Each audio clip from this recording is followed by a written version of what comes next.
후에 계속해서 마가복음 내가 살펴보고 있죠. 오늘 말씀은 마가복음 11장 12절입니다.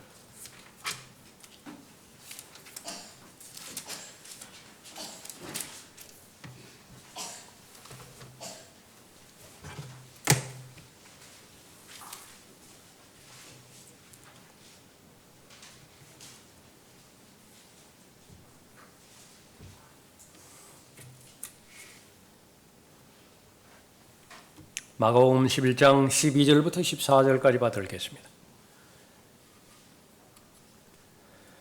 그 다음 날 그들이 베다니에서 나왔을 때에 주께서 시장하신지라 저쪽에 잎이 있는 한 무화과 나무를 보시고 거기에 무언가 있을까 하여 가보셨으나 잎사귀 외에는 아무것도 찾지 못하셨으니 이는 무화과의 때가 아직 아니기 때문이라. 예수께서 대답하여 무화과 나무에게 말씀하시기를 이후로는 영원히 네게서 아무도 열매를 먹지 못하리라고 하시니 제자들이 그 말을 듣더라. 기도하겠습니다. 아버지 하나님, 오늘 주의 만찬으로 모이게 해주시고 다시 한번 예수 그리스도를 통하여 구원받은 자신의 구원에 대해서 또 묵상하고 감사드릴 수 있는 좋은 기회가 될 수 있도록 인도해 주시니 감사를 드립니다. 주님께서 다시 오셔서 하나님의 자녀들을 데려가실 그때까지 주의 죽으심에 대한 의미와 또 부활하심에 대한 의미, 또 부활의 증인으로서의 그 마땅한 하나님께서 맡겨주신 그 위대한 분부를 잘 감당하는 여건들이 될 수 있도록 친히 인도해 주시기를 간구드립니다. 오후에도 준비된 마음으로 찬송과 기도로 주님 앞에 경배를 시작하였고 이제 마음과 손길을 주님 앞에 드렸습니다. 변함없이 하나님의 말씀을 통하여 저희들에게 말씀해 주실 텐데 또 하나님의 말씀을 잘 깨닫고 잘 이해함으로 인해서 하나님의 가르침을 잘 아는 기반 위에서 바로잡혀지고 또 위로 잘 연단되어지고 훈련되어지는 과정을 통해서 하나님께서 사용하실 수 있는 그 유용한 도구가 되어줄 수 있도록 복 주시기를 간구를 드립니다. 드러난 모든 죄에 대해서 예수 그리스도의 보혈로 다 자백하고 회개할 수 있도록 인도하여 주시고 죄로부터 자유로운 참으로 만족스럽고 또 구원에 합당한 삶을 잘 살아갈 수 있도록 인도해 주십시오. 믿음의 지경이 더 넓혀질 수 있도록 인도해 주시고 그 깊이가 더 깊어질 수 있도록 복 주시어서 또 마귀가 틈타지 못하도록 보호해 주시길 원합니다. 변함없이 이 시간을 통해서 하나님께서 영광 받아 주시고 또 하나님의 목적을 이루어 주시기를 간구를 드립니다. 저를 주님명으로 충만하게 채워주시며 마귀가 이 시간 공격하지 못하도록 보호해 주시도록 인도해 주십시오. 주 예수 그리스도의 이름으로 기도드렸습니다. 아멘. 열매 없는 무화과 나무라고 하는 제목으로 말씀드리겠습니다. 본문 말씀을 통해서 열매를 이 무화과 나무를 바라보는 주님의 마음, 그것은 첫 번째로 주께서 열매를 기대하시는 마음이고요. 두 번째로는 실망하실 수도 있습니다. 열매 없음에 실망하시는 예수님을 볼 수 있고요. 또 적용하는 그런 부분에서 마지막 세 번째로 열매 맺지 못하는 대가, 열매 맺는 대가보다도 훨씬 크다라고 하는 사실을 우리가 잘 알아야 되겠습니다. 마가복음을 통해서 바로 이 고난주간에 일어났던 사건의 흐름, 그것을 정확하게 잘 알 수 있습니다. 종려주일이라고 해서 예수님께서 나귀를 타시고 예루살렘에 입성을 하시죠. 그것은 바로 일요일입니다. 일요일에 예루살렘으로 들어가셨습니다. 그 다음에 그 밤을 예루살렘에서 보내신 것이 아니라 베다니에서 보내십니다. 예루살렘으로 들어오셨다가 다시 베다니로 다시 나가시는 거예요. 11절 보십시오.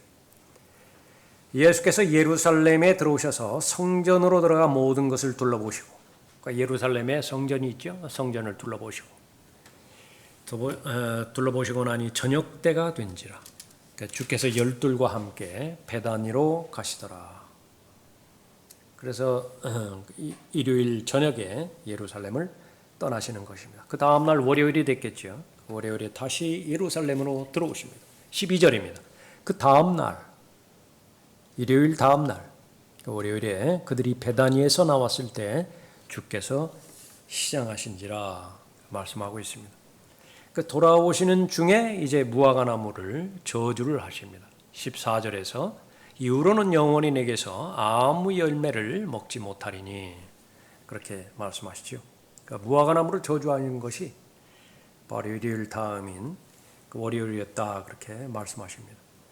그러니까 예루살렘에 들어오셔서 예루살렘에 계시는 동안에 또 성전을 깨끗하게 하십니다. 다음 절에 보는 15절에 그들이 예루살렘에 오자 예수께서 성전으로 들어가셔서 성전에서 팔고 사는 사람들을 내어 쫓기 시작하시고 환전상들의 상과 비둘기 파는 자들의 자리를 뒤엎으시더라. 이제 월요일 저녁이 됐는데 다시 예루살렘을 떠나십니다.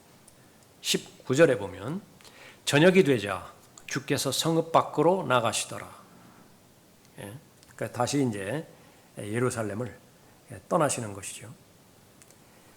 그 다음 날 이제 화요일인데 화요일 아침에 예루살렘으로 다시 돌아오십니다.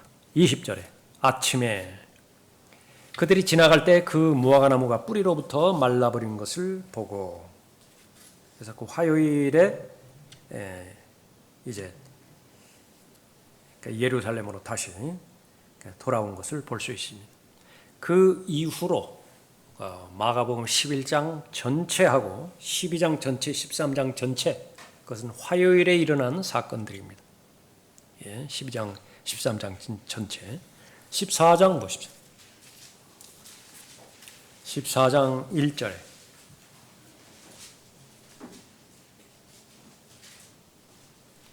이틀 후면 유월절과 무교절이라 이틀 후면 유월절과 무교절이라 그랬죠. 그러니까 결론적으로 말하면 이제 이 예수님께서 십자가에 달려 돌아가신 그 날은 이제 유월절 이제 그 어린 양이 죽는 때에 그 돌아가셨는데 그것은 마가복음의 그 일정의 순서로 보면 그 수요일입니다. 수요일. 다음번에 이제 살펴볼 공부할 그런 기회가 있으면은 보겠지만은 안식일이 두 가지 종류가 있어요. 하나는 정규적인 안식일이 있고 또 요한복음 19장 31절에 나오면 큰 날, 하이데이라고 하는 비정규적인 안식일이 있습니다. 본문에서 나오는 계속 예수님의 죽음과 관련돼서 안식일을 말할 때는 정규적인 안식일을 말하는 것이 아니라 그것은 비정규적인 큰 날을 그렇게 말하는 것입니다. 그래서 지금까지 교회에 내려오는 전통은 예수님께서 금요일 날 돌아가셨다라고 그렇게 말하는 것인데 그래서 그것을 Good Friday 그렇게 말합니다. 성금요일 그렇게 말해요. 다 거짓말이에요. 아무 근거도 없습니다. 그냥 그 전통에 의해서 그렇게 보는 거예요. 만약에 그렇게 고정시켜 보면 여러분이 아는 것처럼 요나의 표적 그것은 거짓이 되어버리는 것입니다. 사흘낮 사흘밤을 예수님께서 지하에 그렇게 계셔야 되는데 그게 불가능하게 된다.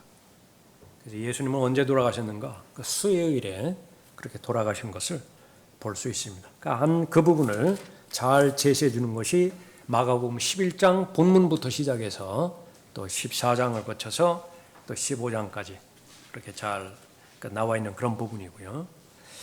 자, 첫 번째로 주께서는 열매를 기대하십니다. 무화과나무에 관련돼서 12절 보십시오. 본문 와서 12절에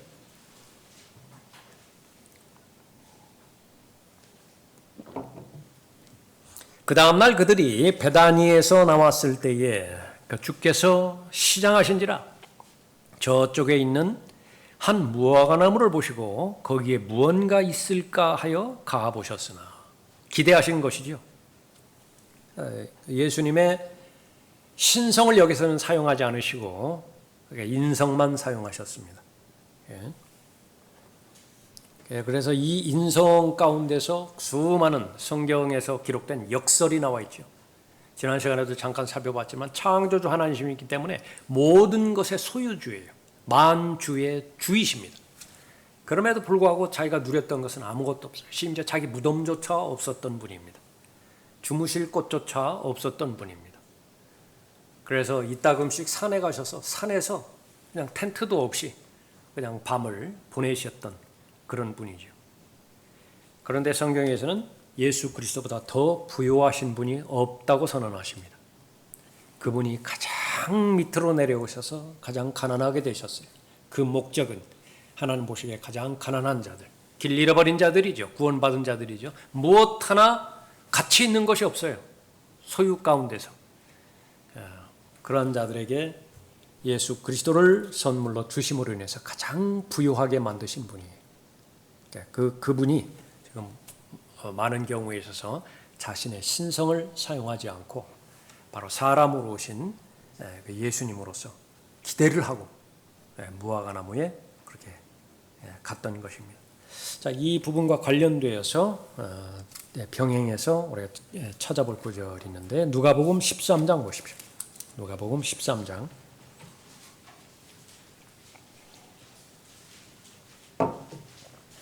우선 교리적으로 살펴보고 영적으로 적용을 그렇게 하고자 합니다. 6절입니다.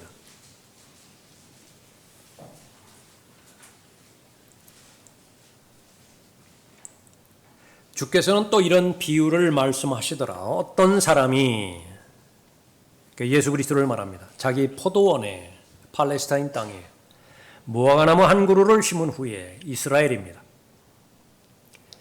와서 자기의 그 나무에서 열매를 찾았으나 아무것도 얻지 못한지라. 그가 포도원지기에게 말하기를 보라 이 3년 동안 기간이 3년이에요.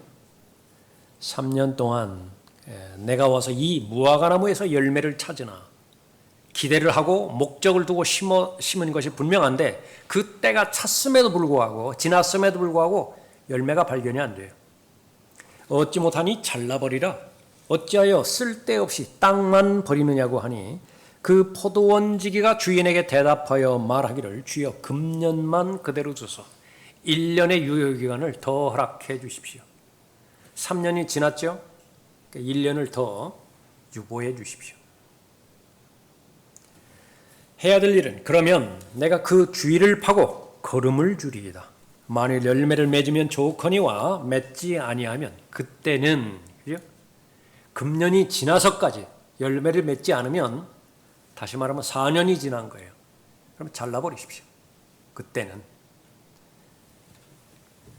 그것이 바로 누가복음 13장에 나와 있는 그 비유인데 이 무화과나무, 저주받은 무화과나무 마태복음, 마가복음, 누가복음에 다 나와 있는 그런 부분이죠. 결론을 말하면 이건 자기의예요.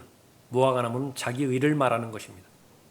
이스라엘을 상징하는 나무들이 있는데 그 가운데 포도나무가 이스라엘을 상징하고요. 올리브나무 마찬가지고 그 가운데 하나가 무화과나무입니다.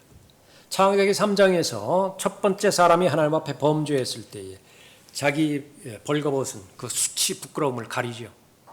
무엇으로 가렸느냐 그러면 넓은 무화과 잎사귀로 가렸던 것입니다. 그러니까 자기 노력으로 자기 죄를 가리려고 하는 시도예요.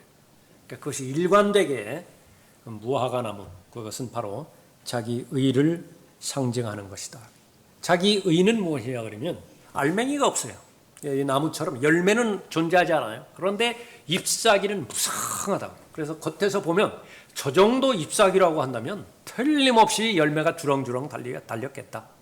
그렇게 오해할 정도로 모든 사람들이 기대할 정도로 그렇게 보여지는 그런 그 부분입니다. 그래서 공언은 하지만은 아마 말로는 못하는 것이 없어요. 그런데 실제로 열매는 없다. 경건의 모습에는 부족한 것이 없는데 경건의 능력에 관련된 부분에 있어서는 수치를 당한다라고 하는 그런 사람입니다. 예수님 당시의 바리새인을 대표로 하는 사람이죠. 그래서 여기 6절에 나왔던 것처럼 어떤 사람, 이 부분은 바로 예수 그리스도를 의미하고요. 또 포도원에 무화과나무를 심었는데 포도원은 이스라엘, 팔레스타인에게 약속된 그런 땅을 의미하는 것입니다. 하나님의 시간체계에 하루가 1000년이죠. 1000년이 하루이죠. 베드로후서 3장 8절에 의해서 그래서 1000년을 의미하는데 먼저 나오는 것이 3년 동안이에요.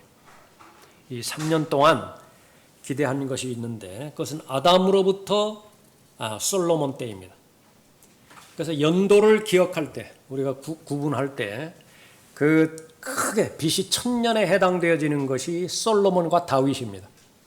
그러고 나서 500년 뒤에 BC 500년에 해당되어지는 것이 다니엘. 그렇게 두 기둥을 하나 세우면 그 연대기를 하는 데 있어서 크게 도움이 되어지는 부분이죠.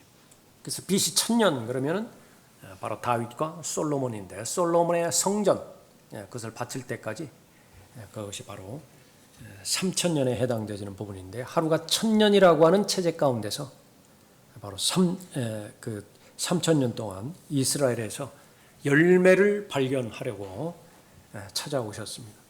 그러나 실패하셨죠. 찾지 못하셨어요. 그런데 포도원지기가 금년만 그대로 두소서 그렇게 말하죠. 그래서 하루에 해당되는 1000년. 그것은 무엇이냐 그러면 바로 솔로몬의 그 성전 봉헌부터 시작해서 예수 그리스도께서 첫 번째 오시는 초림까지 그 1000년 동안 다시 한번 유보를 해 주시는 것입니다. 근데 그동안에 두 가지를 해요. 하나는 주의를 파고 그랬습니다. 포도원지기가 자기가 해야 될 일을 말하죠. 8절 후반부에 보면 내가 주의를 파겠습니다. 그리고 거름을 주겠습니다. 그러면 열매를 맺을 것입니다. 이게 기경하는 것이죠. 방해가 되는 요소들을 갈라내는 것입니다. 이것은 가지치기예요. 포도나무로 말하면 가지치기라. 그래서 필요 없는 부분, 너무나 많은 잎사귀가 있으니까 양분이 분산이 되어지죠. 잘라내야 됩니다. 또 잔가지들 가지치기 해야 되죠. 또 포도나무 같은 경우에는 이 태양을 곧바로 받아대는데 습성 가운데 하나가 이 땅을 기는 습성이 있어요. 아주 습기로 멎은 습기를 머금은 채 흙으로 뒤집어 쓰고 있습니다. 열매 맺을 방법이 없어요. 그러니까 그것을 들어서 또 높여주는 그런 그 부분이 있습니다. 북왕국 이스라엘에 관련돼서는 살마네살 왕을 보내서 10지파를 다 그 포로로 잡아갔죠. 징계예요. 징계. 그러니까 죄를 깨닫게 하고 죄에 대해서 징계하면 열매를 맺을 수 있겠다. 남쪽 두 왕국에 대해서 느부갓네살 왕을 보내서 또 징계를 하셨죠. 그렇게 해서 이제 1000년이 지난 것입니다. 금년만 참아소서. 그러니까 그 시점에서 예수 그리스도께서 오셨던 부분이죠. 여전히 열매를 맺지 못해요. 여전히 그냥 고백만 하고 있어요. 다 주여 주여, 우리가 주의 이름으로, 우리가 주의 이름으로, 우리가 주의 이름으로. 그런데 그 주의 이름으로 부르는 자들이 죄 하나 죽일 능력이 없다고 해요. 그러니까 겸손한 사람이 발견이 안 돼요. 역시 마찬가지로 그 무화과나무를 심판하셨는데 AD 70년에 티투스에 의해서 예루살렘을 파괴시켜 버렸고요. 완전히 베어버렸어요. 그 나무를 베어버렸다. 만약에 아브라함에 관한 언약이 없었더라면, 야곱과 또 다윗에 관련된 다윗에게 주어진 언약이 없더라고 한다면 이스라엘은 존재하지 못하는 거예요. 그건 불가능한 일이라. 그런데 여전히 살아있죠. 그러니까 그것은 바로 조상들과의 언약 때문에 그렇게 살아있는 것입니다. 지금 상태, 영적으로는 죽어있는 상태예요. 그러나 에스겔 37장에 보면 죽은 자들로부터 이제 부활되어지는 역사가 일어나죠. 한 민족이 하루에 출생하게 되어지는 것입니다. 그렇게 되어지면 이제 다시 약속의 땅에 심겨질 것이고요. 이사야 11장에서 예언된 것처럼 그 이후에 이제 무화과나무, 그 비유가 이제 두 개가 나오죠. 본문에 나오는 무화과나무, 버림받는 것이라고요. 징계받는, 저주받는 무화과나무인데, 죽은 줄로 알았던 무화과나무가 마태복음 24장에 보니까 다시 살아나더라고요. 그걸 배워야 된다 그렇게 말씀하고 있는 것입니다. 자기 의로 가득 찬 바로 무화과나무다 그렇게 보는 것입니다. 주께서 열매를 기대하시고요. 두 번째로는 열매 없음에 실망하십니다. 13절 다시 보십시오. 본문으로 와서 13절에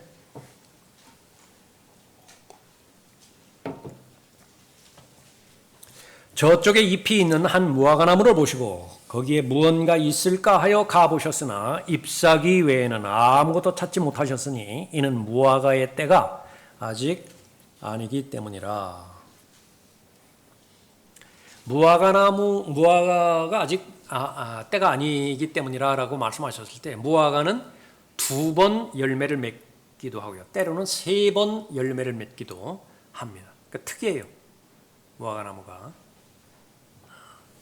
그렇게 해서 이 여름 무화과 나무가 있고 또 겨울 무화과 나무가 있는 것인데, 가을에 이것이 형성이 돼서 겨울을 그대로 넘기고 그다음에 이제 봄이 와서 봄의 그 계절을 통과했을 때 3월에 수확하기도 하는 나무인 것입니다.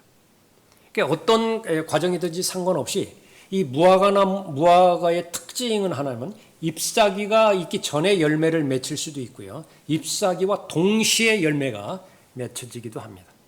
잘 모르시겠어요? 교회 입구 들어오다가 무화과 나무 들려 있죠. 한번 그 주일날 올 때마다 한번 살펴보세요. 그렇게 되면 그런데 이 무화과 나무 이 부분은 우리나라에서는 보지 못하는 그런 무화과 나무입니다.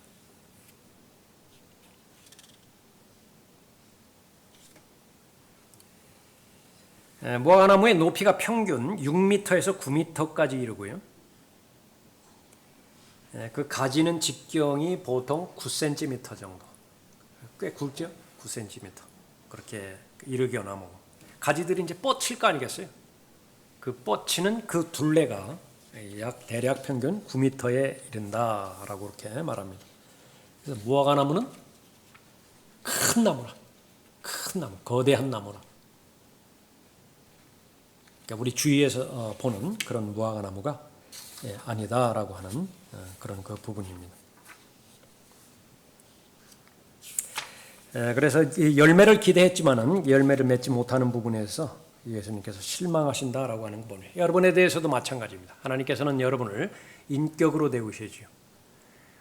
그러니까 우리가 구원을 받았을 때 행위로 구원받지 않고 예수 그리스도를 개인의 구주로 믿고 영접한다라고 말했을 때 개인적으로 믿어야 된다, 인격적으로 믿어야 된다라고 하는 그 부분은 예수 그리스도를 알아야만 구원을 받는 거예요.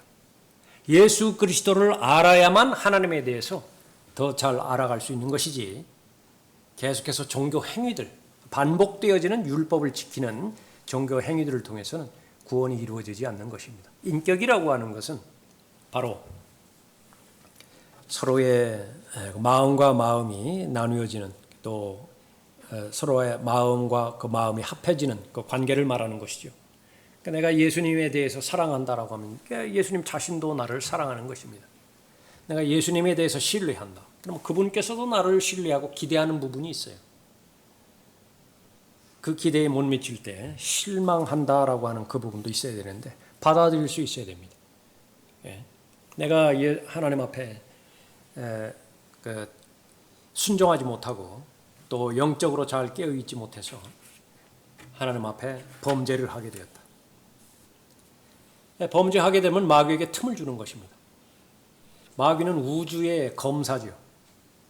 없는 것 가지고 기소하는 하찮은 검사가 아니에요.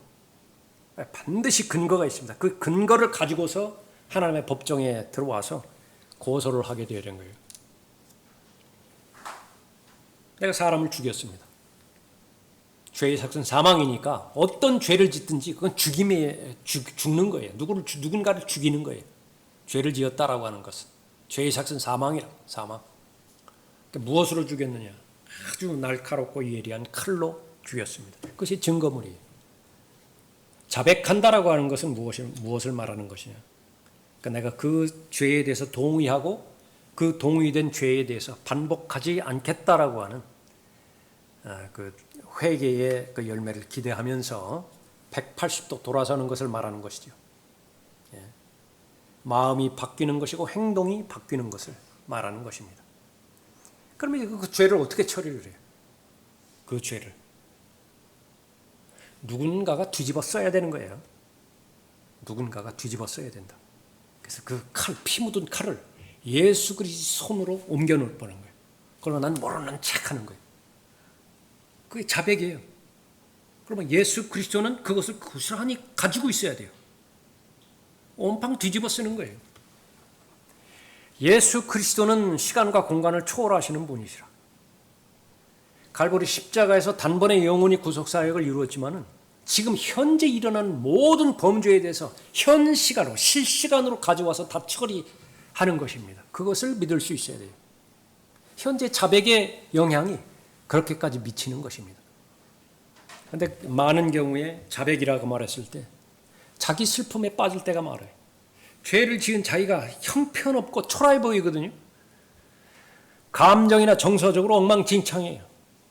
막 눈물도 나고요. 막 할 의욕도 생기지 않고. 그러니까 나르시시즘에 젖어가지고서 자기 고백을 그냥 해버리는 거예요. 그리고 자기 스스로 정화해 나간다. 예. 온전하지 못합니다. 내가 이 범죄를 저지름으로 해서 마귀에게 얼마만큼, 적에게 얼마만큼 큰 틈을 주었겠는가. 하나님께서 영광을 받으셔야 되나. 하나님께서 자신감 있게 저 사람을 보았느냐고.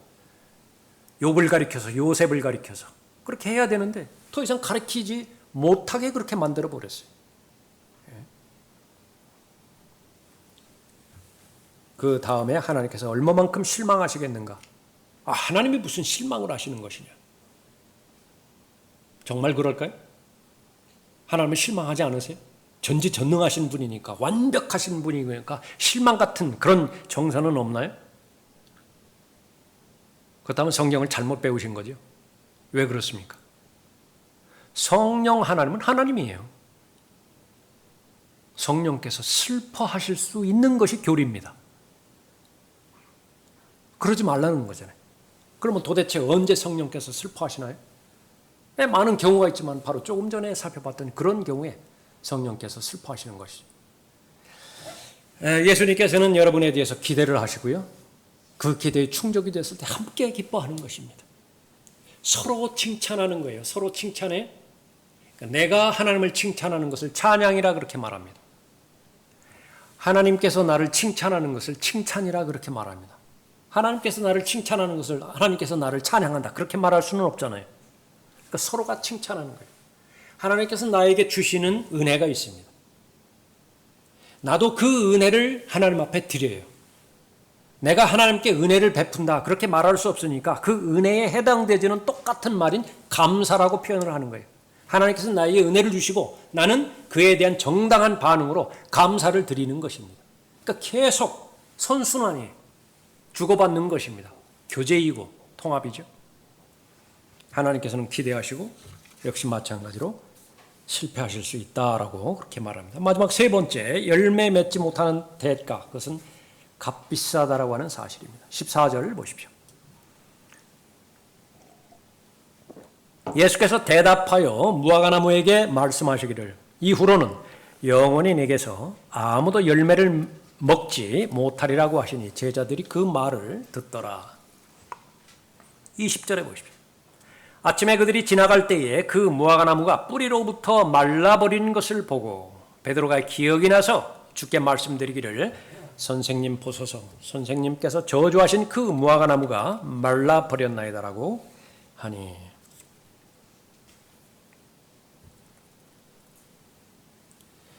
포도나무와 포도나무 가지의 그 비유에 대해서 그 요한복음 15장에서 그 교리는 아니에요.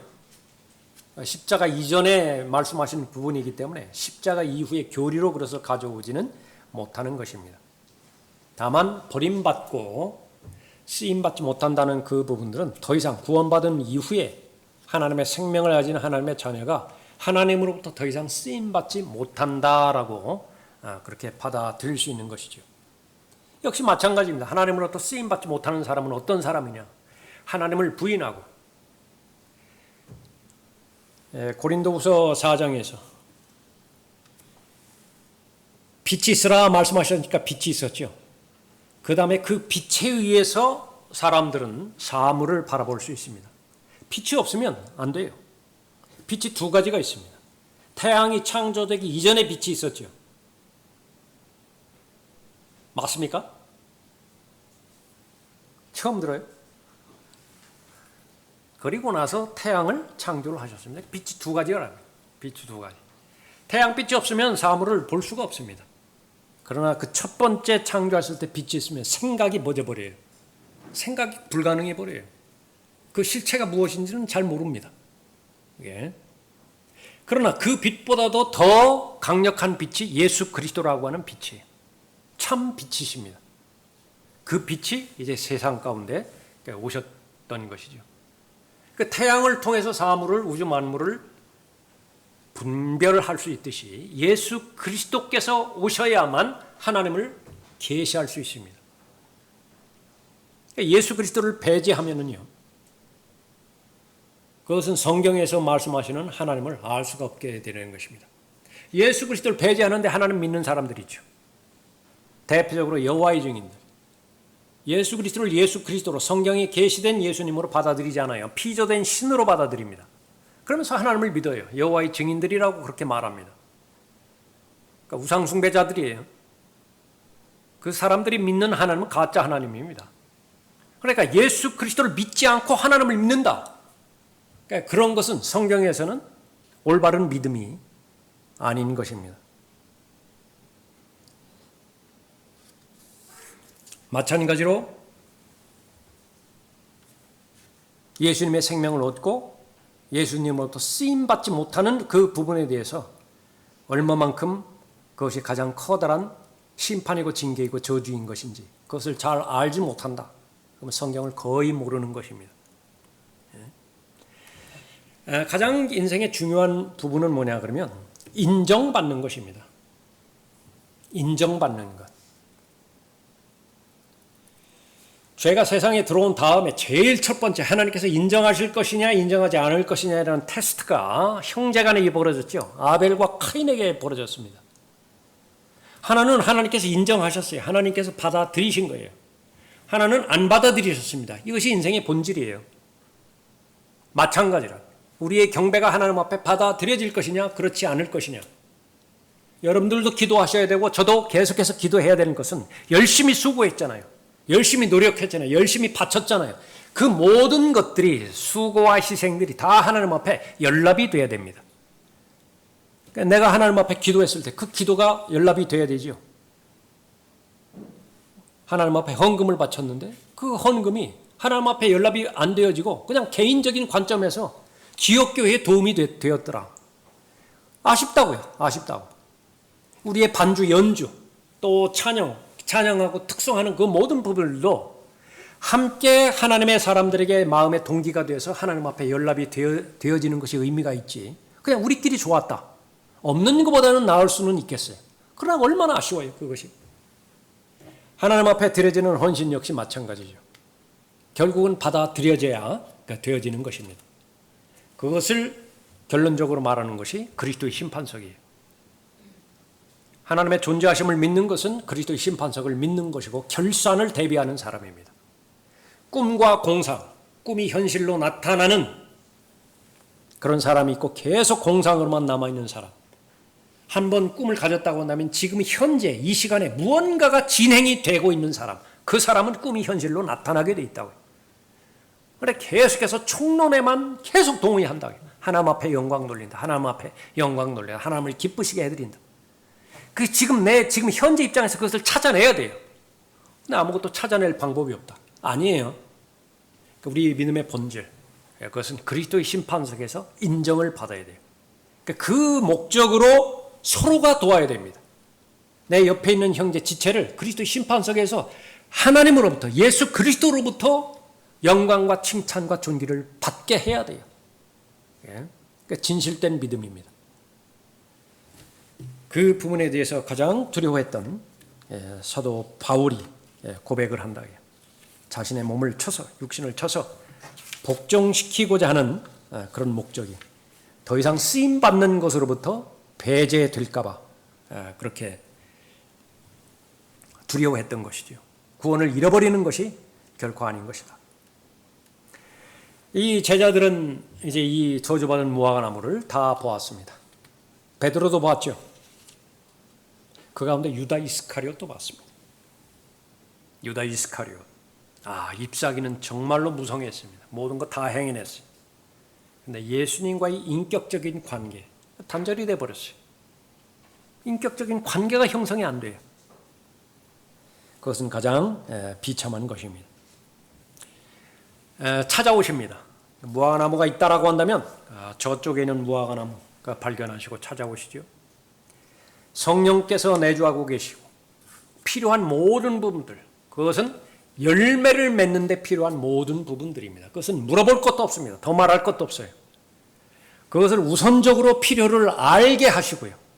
그래서 로마서 8장에 보면 사람이 얼마나 어리석은 것인가, 얼마나 무지한 것인가, 무엇을 필요로 하는지조차도 몰라요. 내가 무엇을 필요로 하는지도 모른다. 그러니까 무엇을 기도해야 되는지 기도 제목조차도 모른다 그 말이에요. 그러니까 그것을 알기 위해서 성경을 공부하는 것입니다. 성경을 공부하니까 당연하게 내가 비축되어야 되는 요소가 있어요. 당연히 내가 무장되어야 되는 하나님의 전신갑옷이 있어야 되는 것인데 지금 없어요. 왜 그런 것이냐? 하나님께서 이미 주셨음에도 불구하고 내가 사용하지 않는 경우라든지 아무리 찾아봐도 하나님께서 주신 적이 없는 것 같아요. 그런 것은 바로 믿음으로 하나님 앞에 간구하라고 말씀하셨죠. 그래서 간구하는 거예요. 그래서 다시 한번 우리가 하나님의 가치관, 하나님의 시야에서 세상을 바라보는 것입니다. 예수 그리스도께서 이 땅에 오셨을 때에 어떤 목적으로 이 땅에 오셨는가? 동일한 목적 가운데서 우리를 구원해 주셨고 오늘 이 시간에 이르기까지 계속해서 열매 맺는 삶으로 인도하고 계십니다. 여러분의 믿음의 분량에 따라서 열매를 계속해서 맺어가고 있어요. 살아있다라고 하는 것은 열매입니다. 열매를 맺지 못한다. 그러면 의심해봐야 돼요. 의심해봐야 된다.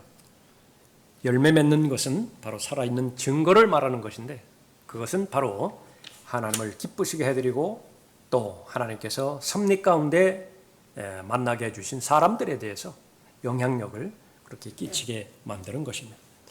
만약에 여러분이 하나님의 자녀임에도 불구하고 그 열매를 맺지 못합니까? 가차없이 가지치기로 들어갑니다. 그런데 문제는 지난주에 나귀 그렇게 할 때 살펴봤나요? 너무 어리석어서 왜 얻어 터지는지를 몰라요.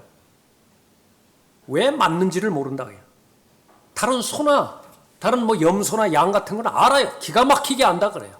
이쪽으로 가라고 하는 것이구나. 이쪽으로 가는데 길들여지지 않은 이 나귀 도대체 왜 맞는지를 모른다고요.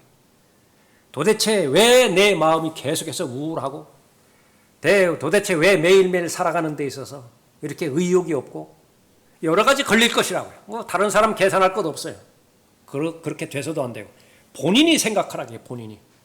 내 본인이 왜 열매를 맺지 못하는 것인지 열매 맺지 못하는 방해 요소가 분명히 내재되어 있음에도 불구하고 그것이 더 오랫동안 장기적으로 방치되었음에도 불구하고 그것이 인식되지 못했을 때 하나님께서는 가지치기 이미 들어갔는데 나는 가지치기가 되어지는지도 모르고 있다라고 한다면 자신의 어리석음을 하나님 앞에 해결해 주시라고 간구를 해야 될 거예요. 하나님께서는 지혜의 보고이시죠. 지혜의 원천이시라고. 지혜와 계시의 영이라고 하는 이름도 가지고 계신 분 아니에요? 그 지혜와 계시의 영을 통해서 내 영과 똑같이 커뮤니언, 영적인 교제를 이루는다. 코드가 맞춰져요. 주파수가 맞춰진다. 그렇게 되어지면 이제는 성령 하나님의 말씀을 이해가 되어지고 깨달아지고 그 말씀으로 말미암은 열매를 계속해서 맺어가는 것입니다. 교훈을 주기 위해서 이 부분에 언급하고 있죠. 교리적인 부분은 자기 의로 가득 찬 이스라엘에 대해서 언급하는 것이고요. 우리가 교훈적으로 봤을 때 우리는 모두가 다 열매 맺기 위해서 열매 맺기 위한 삶을 살기 위해서 바로 예수 그리스도라고 하는 하나의 미리 갈보리 십자가에서 죽으신 거예요. 많은 열매를 맺을 가능성이 우리에게 있는 것이죠. 열매를 계속해서 맺어가고 있습니까? 그보다 더 큰 감사가 없어요. 하나님 앞에 진정으로 감사드리십시오. 초라해 보이고 왜소해 보이고 세상의 기준으로 볼 때는 또 이미 심지어는 실패했다 그렇게 평가를 받는다 하더라도 계속해서 열매를 맺어가고 있습니까? 기쁨의 열매, 의의 열매, 화평의 열매, 구령의 열매 계속해서 맺어가고 있어요. 자신감 있게 살아가세요. 가장 잘 사는 거예요. 그리스도의 심판석에서 하나하나 준비를 계속해서 쌓아가고 있는 것입니다. 혹 그 반대의 경우 있습니까? 그러면은 그러한 목적으로 하나님의 말씀이 거울이라고 말씀하는 거예요. 바로 잡으는 거예요. 더러운 것이 묻어 있습니까? 군더더기가 지금 딸려 있어요. 말씀의 능력으로, 말씀에 의한 물로 정결하게 잘 씻고 예수 그리스도의 보혈로 죄 문제 해결하고 다시 한 번 새롭게 해주시는 새로운 기회를 잘 포착해서 열매 맺는 삶을 위해서 나를 불러주시고 나에게 가까이 다가와 주시고 나에게 기대를 하시는 것이구나. 열매를 맺을 때가 되었음에도 불구하고 그렇지 못하면 징계라고 하는 과정을 통해서까지 사랑하시는 것이구나. 절대적으로 신뢰하시고 계속해서 하나님만을 바라보고 나아가는 여러분 되시기 바랍니다. 기도하겠습니다. 아버지 하나님, 이 자리에 참석한 하나님의 자녀들 한 사람 한 사람 마음의 상태와 또 영적인 상태를 잘 알고 계십니다. 동일한 믿음과 동일한 영 가운데서 동일한 예수 그리스도를 믿음의 창시자의 완성자로 바라보고 있는 이상 예수 그리스도를 통해서 얻게 되어지는 화평의 열매, 의의 열매, 기쁨의 열매를 넘치도록 공급하여 주셔서 늘 하나님으로부터 칭찬받고 가장 가치 있고 의미 있는 삶을 확증하며 살아갈 수 있도록 인도해 주시기를 간구드립니다. 영적인 목표, 그것이 흐려지게 만드는 것은 마귀밖에 없습니다. 또 중도에서 포기하게 만들고 또 낙심하게 만드는 것 역시 마귀밖에 즐거워할 대상이 없습니다. 그러나 마귀의 계략을, 마귀의 술책을 모르지 않습니다. 예수 그리스도께서 오신 목적대로 양들로 생명을 얻고 더 풍성히 얻게 하려는 그 목적대로 계속해서 은혜를 베풀어 주시고 지혜 가운데 인도하여 주셔서 하나님께서 원하시는 풍요로운 삶을 살아가는, 승리의 삶을 살아가는 하나님의 자녀들 되도록 복 주시길 원합니다. 주 예수 그리스도의 이름으로 기도드렸습니다. 아멘. 다 같이 일어나시겠습니다.